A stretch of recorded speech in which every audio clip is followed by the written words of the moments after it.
Hola y bienvenidos a una nueva edición de Diálogo. Les saluda Shen Qian desde Beijing. El 15 de enero de 1935, la reunión de Zunyi, celebrada en esa ciudad de la provincia de Guizhou, estableció el liderazgo de Mao Zedong en el Comité Central del Partido Comunista de China y el Ejército Rojo, salvando al partido y la Revolución China en un momento crítico, y se convirtió en un punto de inflexión en la historia del partido. Los conceptos que emergieron en esta reunión continúan hoy en día teniendo un valor incalculable, tanto en el ejercicio del liderazgo del Partido Comunista de China como en la sociedad china contemporánea. Para conocer mejor este evento histórico, hoy tenemos el placer de conversar con Li Jingjing, comentarista de CGTN. Hola Jingjing, bienvenida. Buenas. Muchas gracias.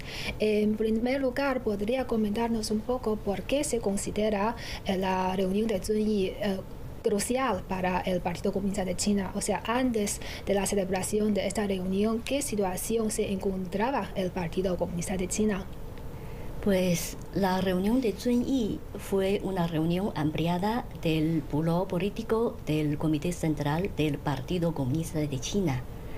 Como usted ha mencionado, es considerada como un punto de inflexión del Partido Comunista de China y de la causa revolucionaria de China, porque determinó, por un lado, el liderazgo del presidente Mao Zedong dentro del Comité Central del Partido y, por otra parte, señaló un camino correcto para la revolución china, que es combinar los principios básicos del marxismo y leninismo con la realidad china.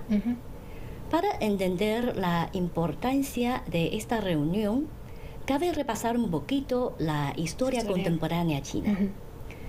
Sabemos que el Partido Comunista de China se fundó en el año 1921, es decir, hasta la celebración de la reunión de Zunyi transcurrió apenas 14 años. Todavía era un partido bien joven. Muy joven. Sí. Durante esta época, China era un estado, como definió el propio Mao, un estado semi-colonial, semi-feudal. Y esta situación empezó a mediados del siglo XIX, después de la Primera Guerra de Opio. En aquel entonces, las potencias imperialistas, en primer lugar los británicos y luego otras potencias, rompieron por fuerza la puerta del imperio Qing. Hasta este momento, China, un país milenaria, durante mucho tiempo poderosa y rica, se dio cuenta de que el mundo exterior había cambiado. Nos quedamos atrasados. Perdemos el tren de la industrialización y luego lo que nos esperaba es una y otra invasión. En aquel entonces, el país era prácticamente dividido por los caudillos militares y controlado prácticamente por diferentes potencias. Y por eso algunos pioneros y pensadores intelectuales chinos intentaron buscar una salida para la nación. ¿Qué es lo que buscaban? Es justamente como hoy día también, es la soberanía, la independencia y luego el desarrollo y la prosperidad. Aprobaron con todas las posibilidades: movimiento campesino o la occidentalización o incluso reformas hacia una monarquía constitucional como los británicos. Pero ninguno nos sirvieron. Fracasaron todos. ¿Por qué? Porque faltaron unas tecnologías avanzadas. En el año 1917, el triunfo de la Revolución de Octubre en Rusia llevó el marxismo a China. Y por eso un grupo de intelectuales pioneros vieron en el marxismo la salida, el futuro, la esperanza de la nación. Pero lo que pasa es que desde la fundación del Partido Comunista de China hasta la fundación de la Nueva China, había recorrido un camino muy duro. Hasta la reunión de Zunyi, como hemos dicho, el partido todavía era muy joven. Podemos decir que esta fase, desde el año 1921 hasta el año 1935, es como la infancia del partido. Y por eso, cuando se celebró la reunión de Zunyi, el partido todavía era un adolescente. ¿Y cómo son los adolescentes? Les faltan experiencia y cometen errores. Y la reunión de Zunyi justamente fue un momento cuando los comunistas chinos echaron un vistazo atrás, aprendiendo de sus experiencias y errores, intentaron corregir esos errores y luego emprender el camino correcto. Sí, fue un momento de crecimiento, ¿no? Y por eso es importante esta reunión. Así es. Entonces, ¿qué decisiones se han tomado en esta reunión y cómo estas decisiones impactaron a la Revolución China o al desarrollo del Partido Comunista de China posteriores? Como hemos mencionado, dos de los frutos más importantes de la reunión de Zunyi fue, primero, la determinación de la posición como núcleo del grupo directivo del Partido Comunista de China al presidente Mao Zedong. Así es. Y en el segundo lugar es determinar un camino correcto, que es un camino chino, combinar el marxismo con la realidad china. Pero ¿por qué? ¿De dónde vienen estas decisiones? Tenemos que también repasar un poquito la historia. Cuando se fundó el Partido Comunista de China en el año 1921, luego en el año 1922 se fundó formalmente la Unión Soviética. Fue en aquel entonces el único. Podemos decir que es era ejemplo para todos los partidos comunistas de todo el mundo. Y lo que llamamos Internacional Comunista, con sede en Moscú, fue una organización cuyo objetivo es apoyar y financiar a todos los partidos comunistas al movimiento comunista mundial. Y ejerció mucha influencia y ofreció también gran ayuda a los partidos comunistas de otros países, entre ellos el Partido Comunista China. En un principio, el Kuomintang, dirigido por su fundador Sun Yat-sen y con apoyo de la Internacional Comunista, fue socio del recién nacido Partido Comunista de China. Y los dos juntos lucharon para la unificación del país, porque el país en aquel entonces, como hemos dicho, era dividido por los caudillos. Pero después del fallecimiento de Sun Yat-sen, su sucesor, Jiang Jieshi o Jiang Kai-shek, rompió esta alianza y volvió sus armas contra su ex compañero, los comunistas.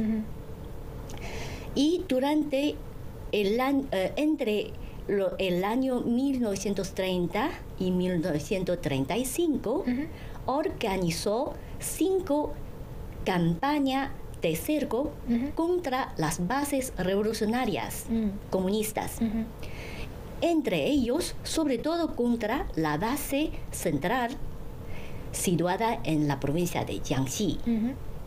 El Partido Comunista, con fuerzas armadas mucho menos, pero ganamos las primeras cuatro campañas. ¿Por qué? Porque el Ejército Rojo seguía la línea estratégica correcta, diseñada sobre todo por Mao Zedong y un grupo directivo del partido. Pero luego perdemos el último y el Ejército Rojo y el gobierno del Soviet de Jiangxi se vio obligado a desplazar desde Jiangxi y emprender la famosa Gran Marcha. ¿Por qué perdemos? En primer lugar es porque Chiang Kai-shek organizó esta vez 1 millón de soldados. Y nosotros contábamos solamente con unos 100.000. La comparación es muy clara. Enorme. Pero en un segundo lugar es porque aquel entonces el líder real del Partido Comunista de China fue un joven llamado Po Gu, de solamente 26 años. Fue designado por la Internacional Comunista y el asesor militar o el real diseñador de las estrategias militares fue el alemán cuyo nombre es Otto Braun, en chino Li De. Contaba tampoco, también era muy joven, Sí. cumplía solamente 32 años. Sí, y no conocía muy bien la situación de China, ¿verdad? No, es que ambos no tenían mucha experiencia en la batalla. Ya. Y solamente contaba con unas doctrinas aprendidas en la academia. Sí. Y Otto Braun o Li De, como tenía pocas experiencias de batalla callejera en Alemania, y por eso los dos tomaban decisión a partir del libro. De las teorías. Sí, eso es lo que llamamos en China unos, como se dice, líderes sobre el papel. En aquel entonces, por la importancia del peso que jugaba el Internacional Comunista en el movimiento comunista mundial, existía cierto tipo de fe ciega. Y por eso el Partido Comunista de China y la mayoría de sus miembros obedecía el orden de estas dos personas sin experiencia, y por eso seguimos una línea durante esta quinta campaña y luego la primera fase de la Gran Marcha, lo que luego definimos como la línea izquierdista. La diferencia entre la teoría izquierdista y la teoría de Mao está así: guerra de movimiento contra guerra de posiciones.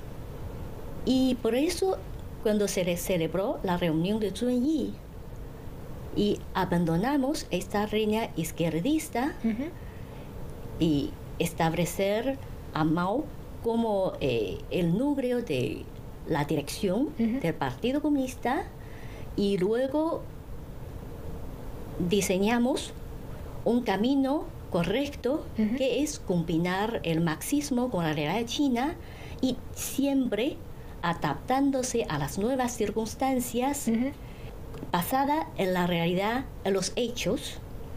Y esta línea no solamente sirve para llevarnos al triunfo de la Gran Marcha o a la fundación de la nueva China, al triunfo de la nueva revolución democrática de China, sino hasta hoy día, a la época de reforma y apertura, a la construcción de la modernización a estilo chino.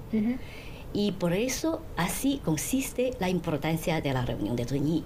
Y la diferencia entre la teoría de Mao y la teoría izquierdista también consiste en si se depende de las masas, si se escuchan las opiniones, las voces de los soldados del frente. Porque a Po Gu y Li De les falta experiencia práctica en la batalla. Podemos decir que antes de la celebración de la reunión de Zunyi, el partido, el Ejército Rojo y la Revolución China se encontraba en un momento de vida y muerte. Sí, muy crítico. Y por eso, como es una reunión ampliada, muchos generales, directores militares, también expresaron su opinión, su oposición a la línea izquierdista y su apoyo a Mao Zedong porque es un genio en el campo militar y después de la determinación del liderazgo de Mao, luego después de unas batallas muy famosas, muy como mitos, logramos el triunfo de la Gran Marcha, establecemos la base en Yan'an y por fin logramos el triunfo primero ante la agresión japonesa y luego contra los Kuomintang. Decimos que es un punto de inflexión en un momento muy crucial. Así es, y como bien ha mencionado usted, la reunión de Zunyi se ofreció unas ideas o orientaciones para que el Partido Comunista de China siga buscando su propio camino de desarrollo de acuerdo con su propia situación. Entonces, a lo largo de estos años, ¿qué experiencias cree que se ha acumulado el Partido Comunista de China en diferentes épocas históricas? El espíritu de Zunyi sigue vivo hoy día. Claro, sí. Por ejemplo, con el liderazgo siempre del Partido Comunista y con el camino chino, siempre basada en la realidad china. Porque ni el marxismo puede ofrecer la solución para todos los problemas concretos de China. Todo el mundo, cuando se habla de China, habla del socialismo con características chinas, el socialismo con peculiaridades chinas de la nueva era, o la modernización al estilo chino. Pero, ¿qué hay en común? Al estilo chino, camino chino. Y hoy día todavía seguimos esta línea, es que no imitar, no copiar. Así es. Tampoco que nos deja imponer nada. Buscamos la salida, la solución a partir de nuestra propia realidad, a partir de la demanda y necesidad de nuestro propio pueblo y bajo el liderazgo del Partido Comunista de China. Y este sí sirve para mucho, no solamente para China, sino para construir un nuevo orden mundial. Porque personalmente me comunico frecuentemente con mis amigos, sobre todo latinoamericanos. Cuando charlamos sobre China, dice, ¿pero usted cree que el milagro de China se puede repetir en otras partes del mundo? Pero en los últimos años, ellos estaban hablando de... A lo mejor podemos hacer como China, es que no copiamos a nadie, no intentamos volvernos otra China, sino como han hecho los chinos, encontrar nuestro propio camino a partir de nuestra propia realidad, nuestras condiciones, historia, cultura, y las necesidades de nuestro pueblo. Claro. Yo creo que esto puede considerar como una gran contribución del Partido Comunista y de China para todo el mundo. Sí, es una orientación para otros países del mundo. Sí, es un camino, lo que decimos, independiente y autónoma. Así es. Y en segundo lugar, yo creo que un fruto muy importante para la reunión de Zunyi es la democracia al estilo chino, que es el centralismo democrático. Porque la reunión de Zunyi, ahora hablamos de la reunión de Zunyi, en realidad no fue solamente una reunión. No, claro. Antes y después de la reunión, se celebraron varias reuniones. A partir de este momento, el Partido Comunista de China insistió en el centralismo democrático, que es escuchar las opiniones más ampliamente de todos los sectores sociales, reunir todas las opiniones y discutir entre todos y luego tomar la decisión por la mayoría, escuchando la opinión también de la minoría. Es una democracia al estilo chino y es una democracia, sistema de democracia que ha contribuido mucho al triunfo de la Revolución China. Y luego, después de la fundación de la República Popular China, establecieron los mecanismos de la Asamblea Popular, de la Conferencia Consultiva Política. Del pueblo chino. Sí, esos mecanismos, yo creo que es el secreto, en que consiste el secreto de las políticas chinas, cuyo resultado es un rápido desarrollo a una velocidad increíble. Sí, es un triunfo, ¿no? Sí, es un milagro, digamos. Un académico argentino, mi amigo, me habló una vez, dice que yo creo que las políticas chinas tienen dos ventajas.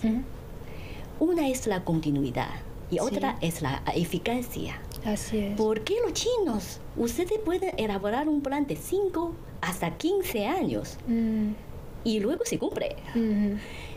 Y también, ¿por qué ustedes cuando el partido, el gobierno toma una decisión y luego se vuelve realidad muy rápido? En la base está el sistema democrático chino, porque para algunos las voces más altas del mundo solamente existe una democracia, que es la democracia occidental. Pero en realidad ni siquiera dentro del mundo occidental todos son idénticos.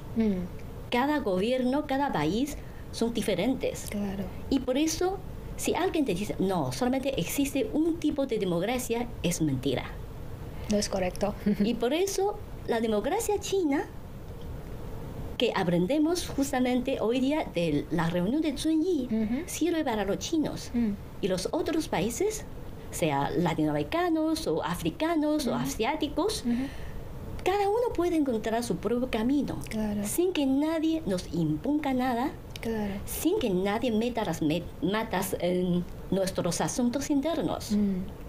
Puede servir como un ejemplo, ¿no? Y entonces, ¿qué papel cree que juega el mecanismo de corrección del Partido Comunista de China en su desarrollo a largo plazo? Como hemos dicho, la reunión de Zunyi, ¿por qué fue un punto de inflexión para la Revolución China? Porque fue cuando los comunistas hizo un resumen de sus errores y los corrigieron. Y luego, en los años posteriores, en el largo camino que ha transcurrido la Revolución China y el Partido Comunista de China, siempre insiste en este mecanismo de crítica y autocrítica y autoperfección. Crítica se refiere a la supervisión por toda la sociedad, por todos los sectores. Y autocrítica es autoanalizar siempre los errores, las imperfecciones, y para mejorarlo, perfeccionarlos y corregirlos. En la época de la guerra puede ser las líneas izquierdistas o derechistas, y en la época de desarrollo puede ser, por ejemplo, la corrupción, que seguimos siempre luchando muy fuertemente contra la corrupción. Esto, mis amigos, sobre todo impresiona a mis amigos latinoamericanos, dice que los chinos siempre son muy firmes contra la corrupción. Y logramos, sí, cosechamos muchos logros en esta batalla, aunque muy duro. También tenemos que superar muchos problemas y obstáculos, pero siempre queremos, siempre insistimos en la lucha contra la corrupción como parte de la autocorrección del Partido Comunista de China, porque, como dijo el presidente Mao, un partido es como un cuerpo humano. Cometemos errores y padecemos enfermedades. Y si pasamos por alto estas enfermedades, no podemos lograr la vida o la supervivencia. Sí.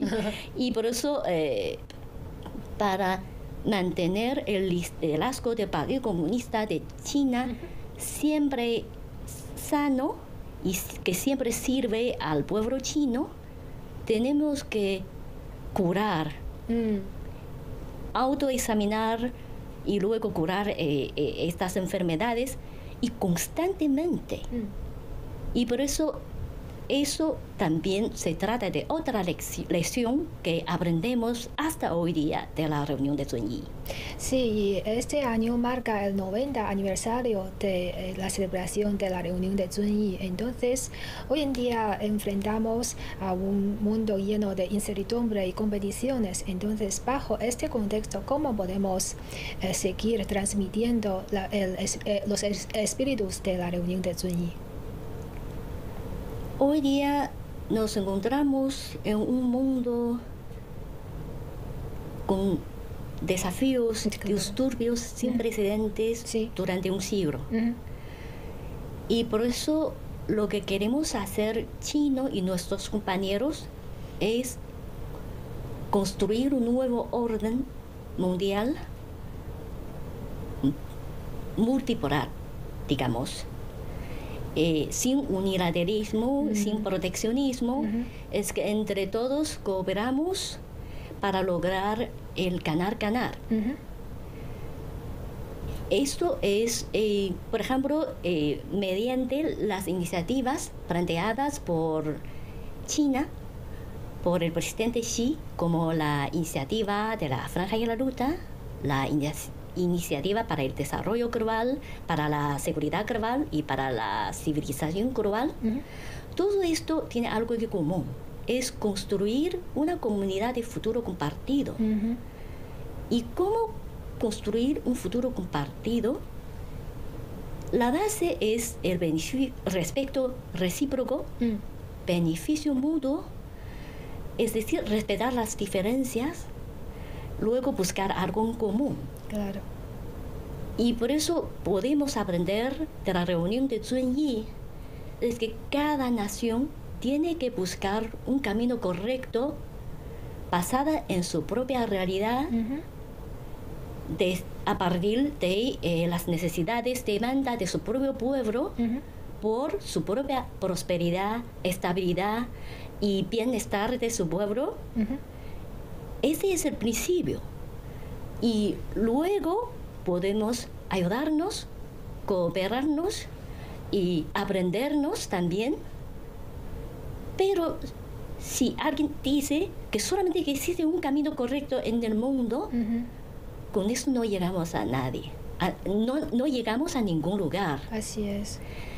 Y por eso, después de 90 años, sigue vivo el espíritu de Zunyi, que es para todos los países la independencia, soberanía, dignidad, su propio desarrollo y prosperidad es más importante que nada. Claro. Y luego sí podemos cooperar, coexistir y ganar. Sí, respetándonos mutuamente y guardando las divergencias. No intenta imponer ni un camino, ni una solución, ni un ismo a los demás. Si así seguimos, China y nuestros socios y otros amigos y hermanos de todo el mundo, podemos construir, sí, algún día en el futuro, una comunidad de futuro compartido. Así es. Bueno, muchas gracias a nuestra comentarista Li Jingjing por compartir con nosotros sus puntos de vista. Ha sido un placer. Gracias, un placer. Y así concluimos esta edición de Diálogo. Gracias por su sintonía y hasta la próxima.